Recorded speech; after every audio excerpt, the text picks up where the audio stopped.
दुर्गा सप्तशती प्रथम अध्याय। जय माता दी। महर्षि मार्कंडेय जी बोले, भगवान सूर्य के पुत्र सावर्णी की उत्पत्ति की कथा को मैं विस्तार से कहता हूँ, आप ध्यान से सुनिए। सूर्य की स्त्री छाया से उत्पन्न सावर्णी जग जननी महामाया की कृपा से जैसे जैसे मनमंत्र के अधिपति बने, वह विशिष्ट कथा सुनिए। प्राचीन काल में स्वारोचिष मनमंत्र के चैत्रवंशी राजा सूरत समस्त पृथ्वी के चक्रवर्ती राजा हुए। वे प्रजा का अपने पुत्रों की भांति पालन करते थे। यवन राजाओं से राजा सूरत की स्तुता हो गई।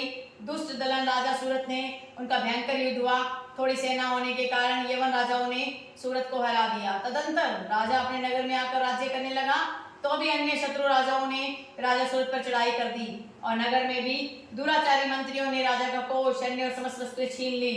तब राजा हार कर अकेला ही घोड़े पर सवार हो शिकार करने के बहाने घोर जंगल में चले गए। वहां उन्होंने महर्षि मेधा का सुंदर आश्रम देखा, जो अहिंसक सिंह आदि पशु और शिष्य और मुनियों से शोभित था।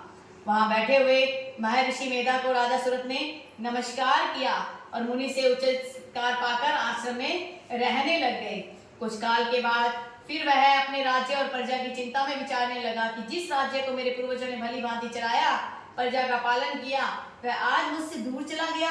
वे दुष्ट मंत्री राज्य का पालन धर्म नीति के अनुसार कर रहे होंगे या नहीं, और मेरा मुख्य हाथी भी दुश्मनों के वश में हो जाने से क्या क्या कष्ट भोग रहा होगा। जो आज्ञाकारी नौकर नित्य प्रसन्नता से धन और धान भोजन प्राप्त करते थे, अब वो दुष्ट राजाओं के आश्रय में रहकर कष्ट पाते होंगे। मंत्री राज्य के धन को कुमार में व्यर्थ में व्यय करते होंगे। जो धन मेरे पूर्वजों ने बड़े कष्ट से संग्रह किया, जो नष्ट हो गया। इस प्रकार वह राजा राज्य की सभी बातों की चिंता करने लगा। कुछ समय पश्चात एक दिन आश्रम के समीप एक वैश्य को आते हुए देखा, तो राजा ने उनसे पूछा कि अरे भाई, तुम कौन हो और यहाँ क्यों आए हो? तुम्हारा मलिन मुख सौ क्यों दिखाई देता है? इस प्रकार राजा सूरत की बातों को सुनकर उस समाधि नाम के वैश्य ने राजा सूरत से कहा, हे राजन, मैं समाधि नाम का एक वैश्य हूँ। मेरा जन्म धनवान कुल में हुआ है। मेरे दुष्ट स्त्री व पुत्र आदि ने मुझे धन के लोभ में घर से निकाल दिया और मेरा धन छीन लिया है।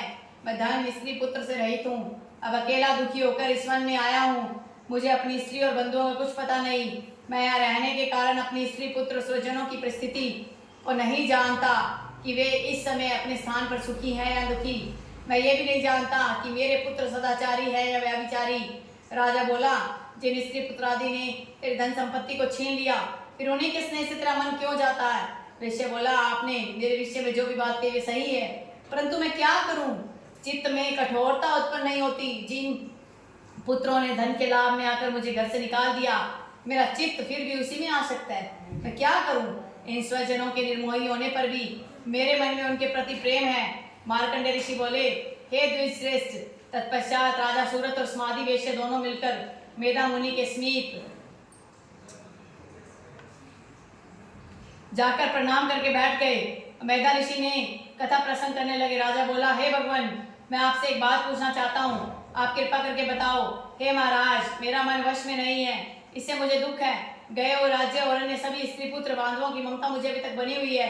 हे मुनि श्रेष्ठ, ये जानते हुए भी मेरा स्नेह उनसे अज्ञानियों की भांति विशेष बढ़ता जाता है, और समाधि वैश्य को इसके स्त्री पुत्र आदि ने त्याग दिया है तथा इसे घर के बाहर निकाल दिया है। यह भी उनमें अत्यंत आसक्त रहता है। इसी प्रकार हम दोनों बहुत दुखी हैं। हे महाभाग, उनके दोषों को जानते हुए भी हम दोनों का हृदय उनके प्रति ममता में आसक्त रहता है। इतना ज्ञान होते हुए भी ऐसी ममता क्यों?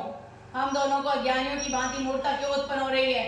महर्षि मेधा ने कहा, समस्त जंतुओं को जानने योग्य ज्ञान होता है। हे महाभाग, सभी प्राणी पृथक पृथक होते हैं। कोई दिन में नहीं देखते तो कोई रात्रि में नहीं देखते, कोई दिन रात्रि में समान दृष्टि से देखते हैं। पुरुष ज्ञान युक्त है, ये सत्य है, इसमें संदेह नहीं। केवल इसमें ही नहीं, सभी पशु पक्षी मृग आदि में भी मनुष्य की भांति ज्ञान होता है। ये स्थूल ज्ञान होता है। जैसे मनुष्य में आहार आदि की इच्छा उत्पन्न होती है, वैसे ही पशु पक्षी आदि में आहार, विहार, निद्रा, मैथुन आदि की इच्छा उत्पन्न होती है। ज्ञान होने पर भी पक्षियों को तो देखो, भूखे होने पर भी ममतावश अपने बच्चों को चोंच में स्नेह से चुगा देकर प्रसन्न होते हैं। हे राजन, मनुष्य भी अपने पुत्र पुत्रों से इसी भांति बर्ताव करते हैं। वह पालन पोषण इस इच्छा से करते हैं कि जब हमारा बुढ़ापा आएगा तो हमारा पालन पोषण करेंगे।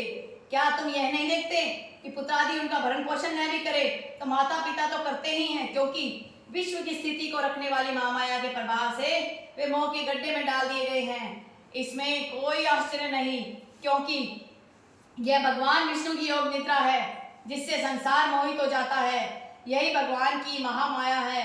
वह भगवती देवी बड़े बड़े ज्ञानियों के चित्त को जबरदस्ती खींचकर मोह में डाल देती है। इस देवी ने ही चराचर विश्व को उत्पन्न किया है। ये देवी प्रसन्न होकर भक्तों को वरदान देती है जिससे मुक्ति मिलती है। वही मुक्ति की परम हेतु सनातनी ब्रह्म ज्ञान स्वरूप विद्या है। राजा बोला, हे भगवान, आप जिसे महामाया कहते हैं वह कौन सी देवी है? यह देवी कैसे उत्पन्न हुई? इसका कार्य क्या है? इसका स्वभाव, स्वरूप, उत्पत्ति आदि के विषय में सुनना चाहता हूँ। सो आप सभी वृत्तांत मुझसे कहिए। ऋषि ने कहा, वह देवी नित्य है, चराचर में व्याप्त है। उसकी उत्पत्ति अनेक भांति से है। उस कथा को तुम मुझसे सुनो। यह भगवती देवताओं के कार्य सिद्ध के लिए उत्पन्न होती हैं और अजन्मा होकर भी उत्पन्न कहलाती हैं। जब भगवान विष्णु संपूर्ण विश्व को त्याग अनंत में जल ही जल करके योग निद्रा में शेष शैया पर शयन कर रहे थे, उस समय विख्यात मधु और केटव नाम के दो घोर असुर भगवान विष्णु के कान की मैल से पैदा होकर ब्रह्मा जी को मारने को तैयार हुए। ब्रह्मा जी भगवान विष्णु के नाभि कमल में स्थित थे। उन दोनों भयंकर असुरों को मारने को आते देखकर भगवान विष्णु को सोता हुआ देखकर ब्रह्मा जी योग निद्रा की प्रसन्नार्थ एकाग्र मन से स्तुति करने लगे, जिससे कि भगवान विष्णु के नेत्रों से भगवती योग माया अपना प्रभाव हटा ले और भगवान जाग पड़े। वह योग माया विश्वेश्वरी, जगत माता, स्थिति और संसार करने वाली, संहार करने वाली, विष्णु की अतुल तेज वाली निद्रा स्वरूपा अनुपम शक्ति है। ब्रह्मा जी बोले, हे महामाये, तुम स्वाहा हो, तुम स्वधा हो, तुम ही वस्त्रकार स्वर हो, अमृत भी तुम ही हो, अक्षरों में स्वर भी तुम ही हो और नित्य आदि मात्रा भी तुम ही हो। हे देवी, तुम ही संध्या, सावित्री, संसार की जननी हो। हे मातेश्वरी, विश्व को उत्पन्न, पालन और संहार करने वाली आप ही हो। आप ही महाविद्या, महादेवी, महासुरी हो। आप ही समस्त चराचर के तीनों गुणों को उत्पन्न करने वाली प्रकृति हो। आप ही काल रात्रि हो। आप खड़ग, शूल, घोर, गदा, चक्र, शंख, धनुष, बाण, भुषुंडी, पृग आदि अस्त्र शस्त्रों को धारण करने वाली हो।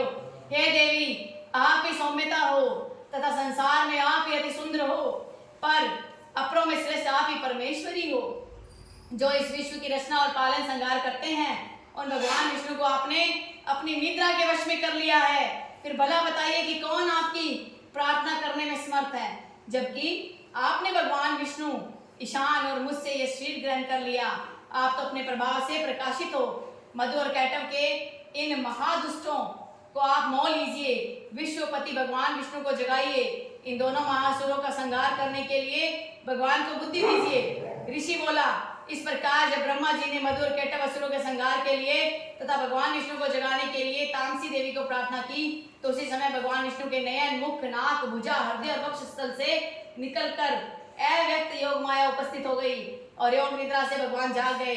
तदंतर भगवान विष्णु ने उन पराक्रमी वीर्यवान मधु और कैटव असुरों को देखा, जिनकी ब्रह्मा जी को खाने के लिए आंखें लाल हो रही थी। तब भगवान विष्णु ने शेष शैया से उठकर उन असुरों से 5000 वर्ष तक बाहु युद्ध किया। अति बलशाली महाउन्मत्त दोनों असुरों को महामाया से मोहित कर रखा था। अतः दुष्टों ने भगवान से कहा कि आप हमसे वरदान मांगो। भगवान ने कहा, यदि तुम मुझ पर प्रसन्न हो तो मेरे हाथों तुम्हारी मृत्यु हो। मैं तो केवल यही वर चाहता हूँ। ऋषि ने कहा, इस भांति जब भगवान ने उनसे वरदान ले लिया तो भगवान से कहने लगे कि हमें सर्वत्र जल ही जल दिखाई देता है, इसलिए भगवान हमारा वध उस स्थान पर कीजिए जिस जगह पर पानी ना हो।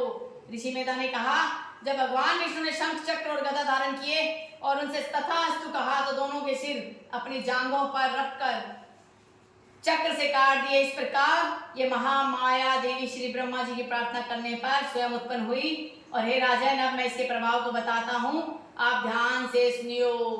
अथ प्रथम अध्याय समाप्त। जय दुर्गा माँ।